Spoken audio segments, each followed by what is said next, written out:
Next question is here. Hi, Hi. my name's Charles 7. Hi. I'm kind of blown away by this whole thing. I have to say to everybody that's organized this is, for me, this is a bit of a revelation and a phenomena. I've spent the last 5 years of my life in the law courts, in the high courts. I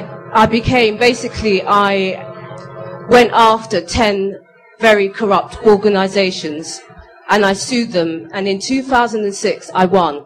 Great. I can actually tell you the name of the organizations. It's a very, very long story. Sure. But my case has been buried.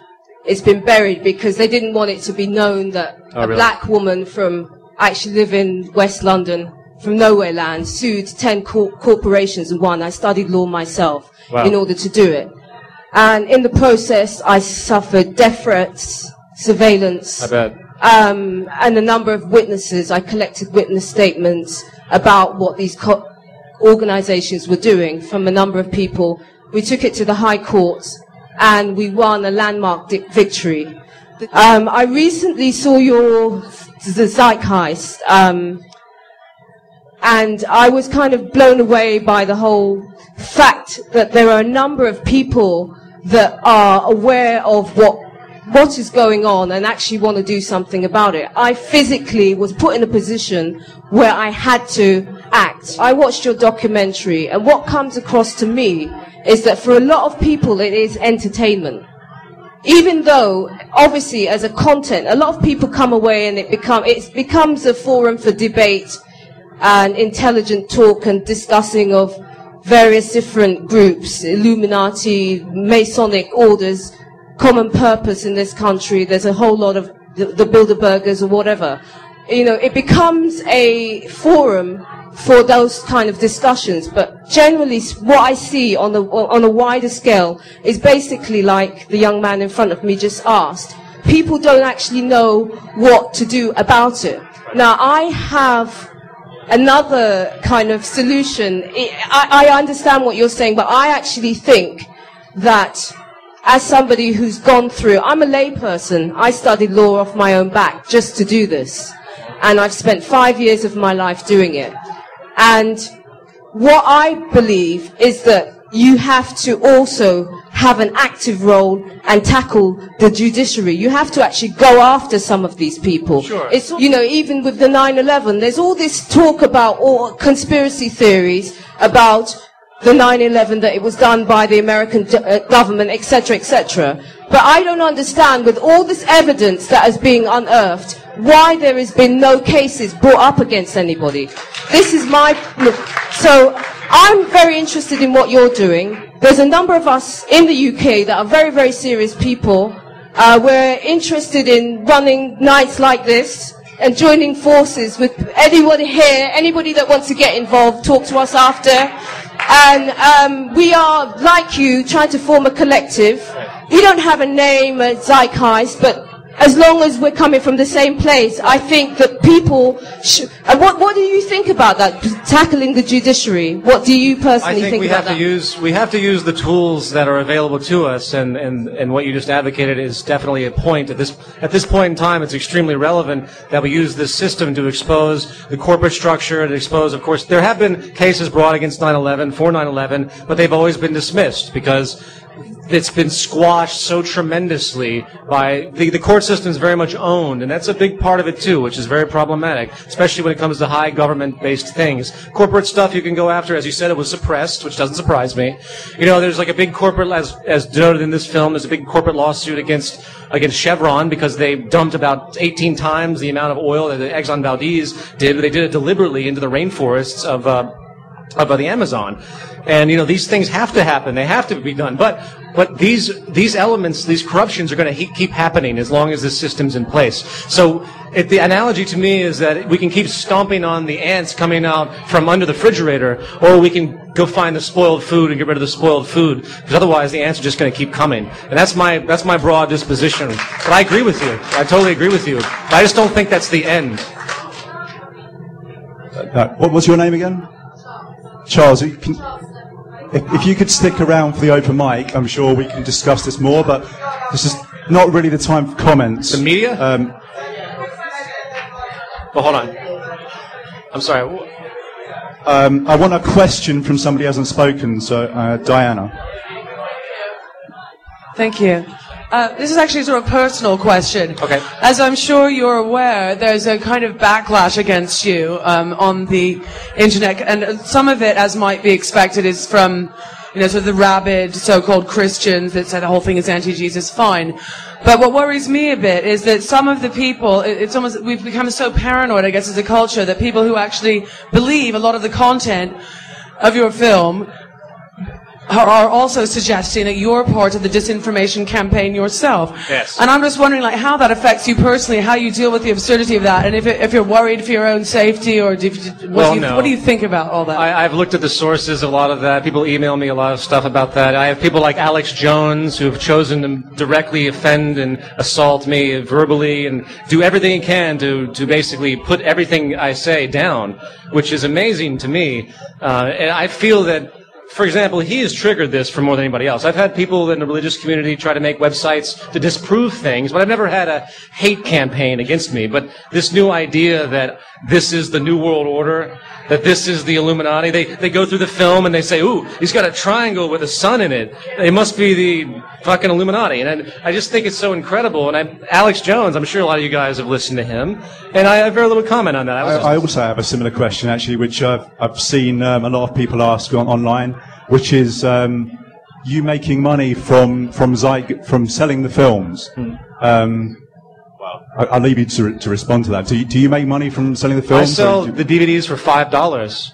I put the thing online for free the day the first one came out. The second one came out. The first one was actually a free production I did in Lower Manhattan, and I had no idea that I would ever get any interest. And it's actually very illegal, and I had to go back retroactively. I think the fact that I sell it for $5, which gives me about $1.50 in my pocket after shipping, and that put it on for free immediately after I had it up on the internet. I mean, immediately after I released it on the Artivist Film Festival, I put it up there. I think my altruism comes through. I spent about $120,000 on that movie, and luckily I do fairly well in my general bullshit commercial slave world in New York. So I'm willing to sacrifice that, and I'm not poor. I'm going to hopefully make my money back through time with this because it gets popular. But I think it's altruistic enough. Anyone who thinks I'm trying to make money off of it, I don't think they get the larger picture. Obviously, I have to make some kind of money because I have to live too. So yeah, I think anybody who says that really doesn't understand the costs of making a good film.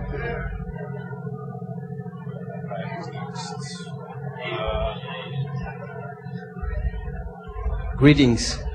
It's quite interesting that you said that I see the paradox in this. So you're actually saying that the system is going to crash, the monetary system? Well, it is crashing. It is crashing right now. So because I've been hearing this since I was conscious that the system is going to crash. Well, so and then there comes a story, because when you become self-sufficient, like for example you start transition towns or other beautiful projects, you have to have a financial backbone. I also see yourself having a financial backbone by doing this project. So in a way you're saying get out of the system, but in a way you're also saying, but it's okay to stay in the system to do something good. Well, unfortunately, no one can escape the system. Okay, but so actually you're saying like use your common sense. Yes, absolutely. I'm saying because that's important to say also to the public, not to raise like a lot of panic, get out of your job, or just keep working in the nuclear plants and everything will work out by itself. Well, no, I think that there's a certain degree of rejection that it can occur, outside of your general survival. Obviously, there is a paradox here, and I totally understand that, and I can't say that it's an easy answer, but first of all, you have to realize these base, simple things, I don't respect what I have to do in my advertising nonsense that I do in New York as a freelance editor. What? I love it, advertisement. for the good things.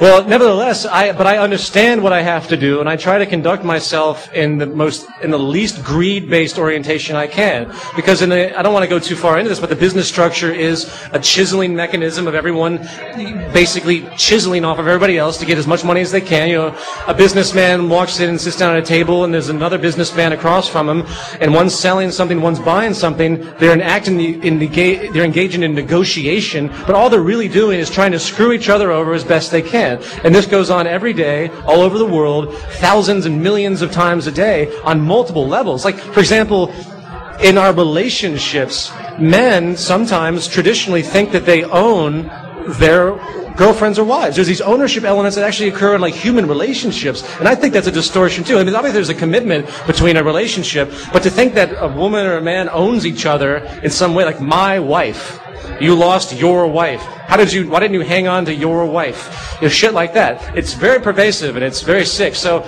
being aware of that and being conscious of that, while understanding you have to survive and you have to submit, I mean, that's the fine line that you have to walk until some change is pushed forward. So I understand what you mean, by all means. Thank you. Hi, Joseph. Hi. What do you think of Barack Obama, and do you think he'll be good for America? Obama? No. Well, I don't know. I doubt that.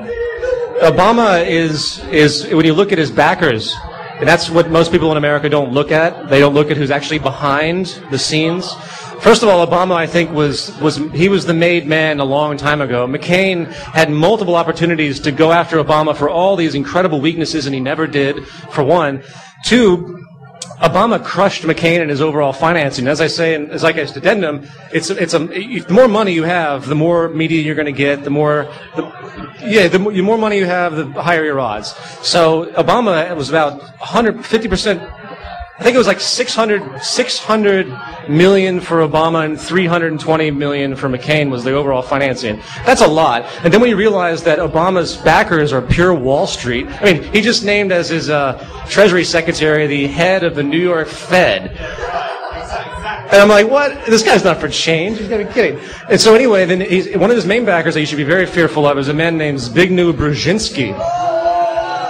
So Brzezinski is very much behind this guy. And if you don't know who he is, look him up. He's a very despotic man. I'm fearing war with Russia at this point because Brzezinski is a big Russia hater. And he has been after Russia. He was the one that started the Soviet-Afghan war that finally led to the actual collapse of the Soviet Union, the final collapse. It was Soviet-Afghan war. And he's the one that instigated, he's the one that funded the Mujahideen, which became Al-Qaeda. He's the one that did all of that. So I wish Obama was what he said he was, but he's not. I'll believe the change when I see it. No. Yeah. What's that? Who? Oh, he did? Did he really? I didn't even know that. Oh, that's unbelievable. Of course he's going to win. He's got he was saying that there was a 30-minute TV commercial on all the networks apparently in the States. I missed this. I don't have a television, honestly.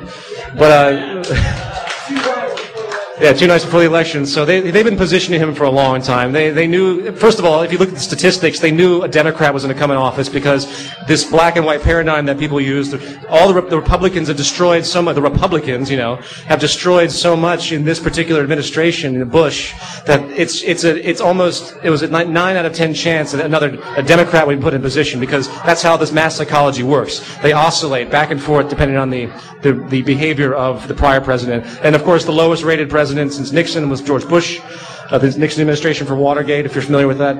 So, yeah, it's a big fraud. It's a big scam. He was positioned. So I'm just going to take a couple more questions from people who haven't spoken yet. Sorry. What's that?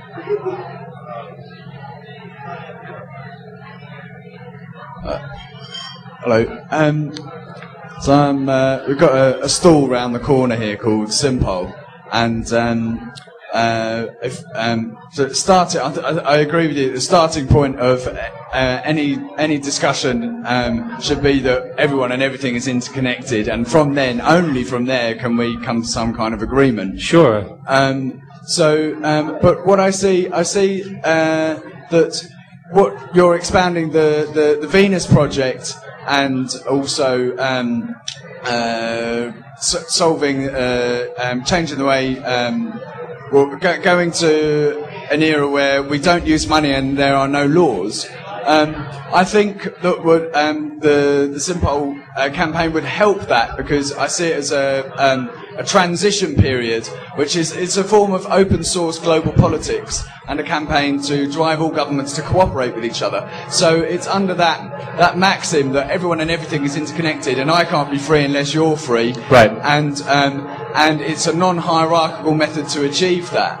And I could see that it would complement the Zeitgeist Addendum film. I think that's a very interesting idea. So it's by people around the world sign up to it and put forward policy content to be implemented globally by countries implementing these policies simultaneously, so no one suffers an economic competitive disadvantage by moving first. Right. So so by joining it, you put yourself on equal footing with other people around the world, and therefore it breaks down barriers of stupid ideas like, oh, we're different, or I can't think of any stupid ideas at the moment. But so yeah, I'd like to invite you to my stall afterwards and have a chat with you about that. And I've got a book I've written. Okay, all right, sure. I think that's in theory what you're saying is fantastic. How it would actually play out, given in the existing political structure and the monetary system. I'd be interested to consider that. We expound monetary reform is one of the policies put forward by our supporters, where. We say that money should be issued into the system interest-free by social institutions rather than by private banking institutions that have a privilege of issuing the money into the system. There's many corrective measures that can be made in the current monetary structure to help things. But I think in transition, that should happen, and I totally agree. But we can't get lost in that, because we have to move forward. But I totally agree with your ideas. I think you very eloquently described the enormous flaws in the financial system in America, in the world, the way we think, materialism and so on. Mm-hmm. You applied a very exact and a very elegant science to it. In the latter part of your film with the Venus Project, it's a science, but I'm not sure it's that exact a science. I don't think that the answers that we're looking for can necessarily be described on a stage by you right now or by anybody else. They may be things outside of our current way of thinking. Well, obviously. Has that occurred to you? I think it's boring. This debate has become a platform for people to sort of voice gripes and personal things. I mean, can we not think a little bit more out of the loop rather than talking about tiresome details here? I'm not sure what your question is, though. What's your question? What's that? Okay. Well, what I would say in general is that I'm not advocating some set system that is, this is it, black and white. When I started learning about the Venus Project, I had numerous questions, and I was actually very skeptical of the concepts because it was so foreign to me. And everything is foreign to everyone continuously as knowledge progresses. In other words, there's always going to be something new to discover. So it's the soul elements, the core attributes that are so important. And those are the fact that our financial system creates aberrant human behavior. Not only psychologically, but structurally, because structurally it's completely manipulative. So you're only as free as your purchasing power will allow, for one. And then you're always in debt, so you're always a slave to the corporate system, for two, because the only way money can be created is out of debt. So you have to get rid of the financial system as a whole. Even if you did something like got rid of interest, which I agree in transition, it still doesn't remove the problem of people competing and taking from each other constantly. You have to get rid of it. You have to have a system that's designed for humans to live together. And our current system is not designed that way. So until we do that, and that's the broad spectrum, that's the core element, and we should all think independently and in novel ways and contribute together to come up, because if we all thought together, it'd be unbelievable what we could do, because there's so many minds at work. I think the benefit.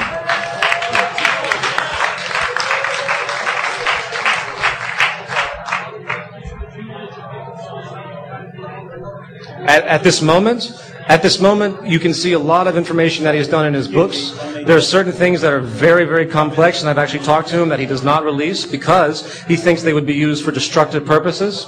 And his genius, because he has so many ideas that are so amazing. He's been ripped off his whole life. This guy, you should read about him. He's amazing. When he was 9 years old, one of his family members hurt themselves in a metal fan. So he designed a fan with rubber blades and took it to a fan company. The fan company kicked him out at 9 years old. And then a week later, well, a month later, he goes by the store and he sees his fan in the window. So this guy has been ripped off his entire life. You wouldn't believe the things that he's constructed that have been taken from him repeatedly. He designed a car that was 67 parts. An average Volkswagen is 6,000 parts. He designed this car. It was unbelievable. Anyway, I don't want to go in all this, but it's not open source because he doesn't want people to abuse his ideas because he knows the system as it is. He knows that there are certain things. He has ideas about reducing pollution, how to get rid of things regarding nuclear pollution. He has some incredible ideas. And in time... If you come in the public constantly, you can't be taken down. Like you come in the public constantly, you can be taken down, people will don't. Right. So that's why it's important, like guys like you. The thing is, all of his ideas technologically are supplemental to his perspective on the social system. So they're not as relevant. I mean, he has tremendous ideas of efficiency and how to produce so many different things, and there are all sorts of other scientists that do as well. But they're out of line with the structure. Everyone tries to make money. For example, ET3, which is the organization that has the maglev train that goes 4,000 miles an hour, that virtually exists. The reason they're trying to sell it, of course. You know, they don't want to just do it. I mean, obviously, with something that efficient, though, you would never need to sell it. It uses 0.1% of the amount of energy that a plane uses and goes that fast. So, you know, with that type of efficiency, there's no wheels, nothing can wear out, you know, very little maintenance. You could have all the tube stations in London going at lightning speed, and you just build a tube so no one can jump on the tracks. There's all sorts of things. You just put your mind to it, you can think of. So anyway, it's the social design that's the most important. And that's what I'm advocating more than anything else. And through time, if things progress, his ideas for all of these elements, which are very much out there, broadly speaking, it's just a matter of getting scientific minds to move forward with the specific direction. These things will come forward in more of an open source manner, but in the end, open source is definitely the way to go. Just going to take the last two questions, and then we're going to move into an open mic. One second, I'm sorry. Yes, of course. Buckminster Fuller is very similar. Right. Oh, sure. Oh, sure. Well, Jacques has been traveling and doing that as well. He just has not been given the acclaim and the recognition. You can find YouTube videos of him on television from the 1970s. Sorry, go ahead. Hello, hi. I've seen both your movies. Documentaries, rather, I'd call them. I downloaded them for free online. I have two questions. One, my first question is, what would be the result if the world finally stop using the dollar, the US dollar, as a general means for trade? And secondly, is a personal question. I'd like to know what's your discipline? What did you study? Okay, the first question is, what would be the result of the dollar? Well, basically, the dollar as the reserve currency has kept America in its hegemonic position for a long time, ever since the 1970s, when Saudi Arabia decided to use the dollar as its petrodollar.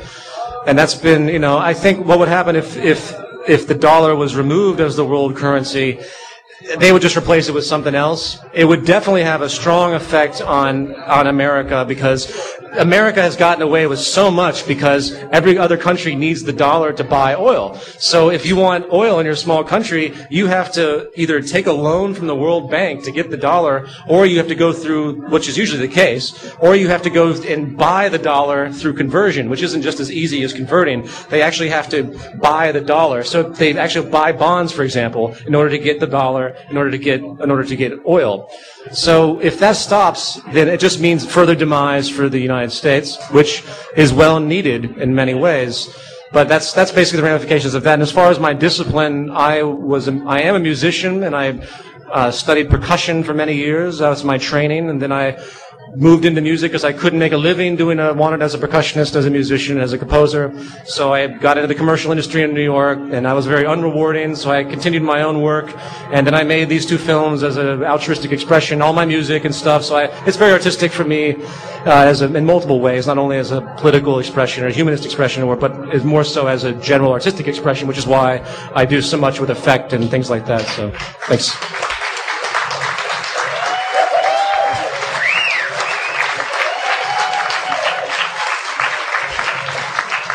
Thank you. Is that it? I see one person with his hand up. Yes? Hi. I see you. I've just got one question. Have you taken into account the effects of automation, increasing technology, and therefore increasing the radio frequency and electromagnetic interference through the entire planet of what you're saying on the Venus Project? We've already seen that. Take for example bumblebees. There's 25% the bumblebees that we should have. Current at the moment, and that's then going to diversely affect the plant life, and therefore continues up and it affects all life on the planet. Have you taken into account the effects those are always cause? Yes, I've always considered all of that. From obviously in a lot of ways the destruction of the bees is in a lot of ways more important than. I know.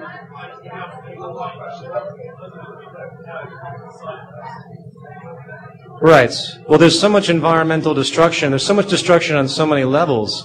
The pollution in general from noise and frequency pollution. Like we have so many things moving around our brains that have never been tested to understand what the real ramifications are.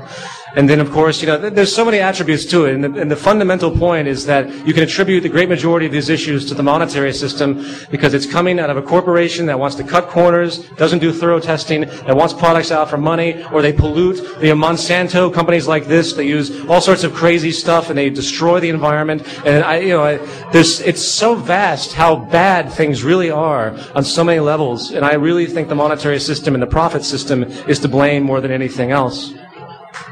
So that's it. I think in your film you essentially said that any solution that would be possible to solve things like electromagnetic pollution wouldn't be solved unless there was some profit to be made from it. So potentially there are ways to solve that, like was it those orgone generator type things?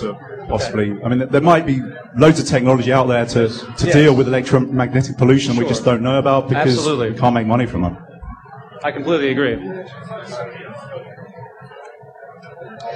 I just wanted to kind of point out one thing that seems quite clear to me from seeing Peter's film is that a lot of people have been asking what the solution is and saying what he, as a leader or as a guide, can give us, but really it comes down to this idea of us being leaders ourselves. Right. And the idea that we in ourselves can make a difference just by analysing and looking at ourselves and what's inside us and what we're doing, right down to the minute details of every aspect of our life, because that is the lifeline for our future. And it's not about how we're going to change society and what we're going to build and fast trains, really. It's about us, because that's the only thing that we really know, and that's you.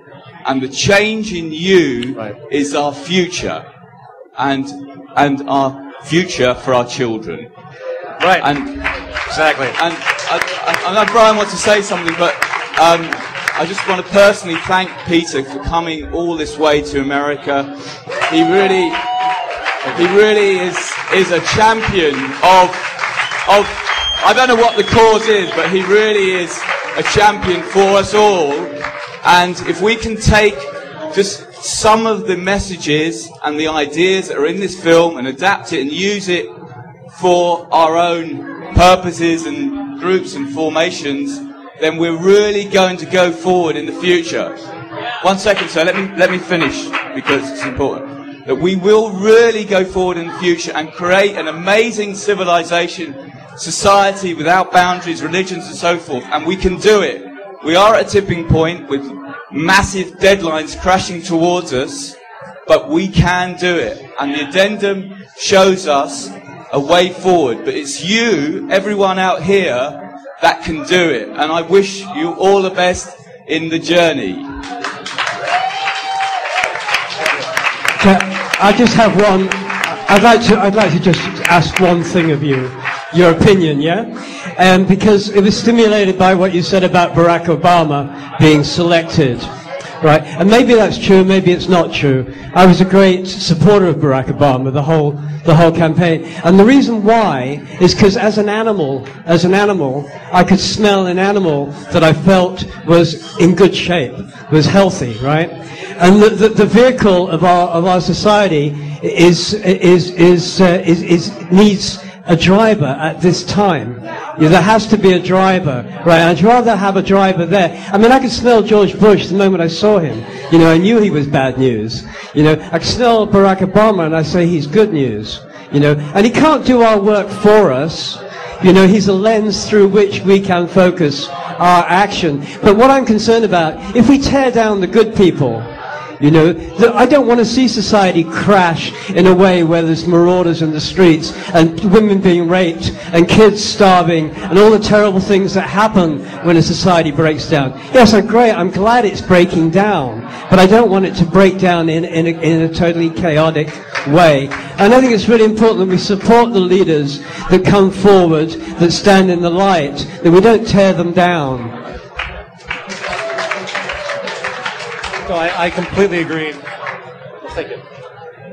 I completely agree. I don't want to see blood running in the streets or anything like that as well. I do believe that the breakdown is a natural culmination that people need to understand and that people need to use in their awareness and their waking up of what's actually happening. I think that it's for every instability creates change, and this instability is going to have very strong ramifications. I got to tell you, I don't think Barack is going to help much of anything. What he's going to do is going to continue to bail out the larger establishments. I think he'll be a little bit nicer. He's going to look a little bit cleaner. He's going to be better. I think it's very awesome in a poetic sense that there's a non-white person in the White House. That's great. But as far as the actual relevance of what his backing is, of what he is, and of what I think is going to happen over the course of his administration, of what I think Barack will actually do, and again, I hope I'm surprised. I think you're going to see a lot more of the same. It's just going to be a little bit more tame. They're not going to start invading places for a while. They're not going to do anything. They're going to try their best to get a hold of the destabilization that's occurring. But there's only so much they can do. The system is out of his hands. There's really nothing he can do except renovate the system from top to bottom, which he is not going to do. I mean, this collapse is of its own accord. And it's been happening for a long time. It's contrived in one sense, and it's a natural culmination on the other. I don't believe in the conspiracy theory that it's one big contrived thing and they're trying to take down everything, like pushing a button. It's not that simple. It's not that cut and dry. What it is a Ponzi scheme that's failing, that they've been using for their own means for a long time, and they've reached the point of tip, and it's tipping right now. They've reached the tipping point. And that's what's happening. I don't think Barack is going to help anything like that. Will he be a better face on it than Bush? Absolutely. Will he make people feel a little bit better? Yes. And there is a certain psychological ramification to that because you need people to be placated. You don't want people to get the real sense of what's happening because they will run to their bank and take all their money out. And you'll have bank runs, which is the final step of a complete failure of the system. And that's when things will really get bad. So I hope. And when I say these things to people, I don't want people to run to their banks to get their money out because we have to maintain stability on our own accord. I don't run to the bank and get my money out even though I know what's possible. So in other words, I don't want to see the system hit rock bottom per se. I want to see it go just far enough where people say, wait a minute, this isn't good. Let's reevaluate what's happening here and then start working from a grassroots level. But, things are very much out of our control. I have a feeling things are going to get a lot worse than we anticipate. And things are so bad in the States that they don't report. It's really unbelievable. So it's nothing that's been seen in a long, long time and since the Great Depression. I could see it getting worse than the Great Depression. The only thing that makes it a little bit better than the Great Depression is because there's a better technological infrastructure to deal with the breakdown. It's not as cut and dry as as it was in 1929, where it was definitive. This, they can play the game. They can still give people stupid stuff and stupid gadgets. They can still, they can still placate the system with media, tons of media entertainment that didn't exist in 1929. They can still have news reports out there of people saying, everything's fine, keep going to work, it's just, some bad loans, it's all right. And people buy it. And as long as they buy it, the psychology will prevail, and they'll slowly try to dig themselves out of the hole. But it's such a deep hole they have to dig themselves out of. And back to my final point, there's nothing Barack Obama can do. There's nothing he can do to save the system unless he kicked out the entire central bank. If Barack Obama kicks out the entire central bank, then I'd be in support of him, because that's what he has to do. If he was truly moral, that's exactly what he would do.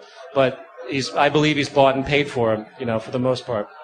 So, thank you all for coming. I really appreciate it.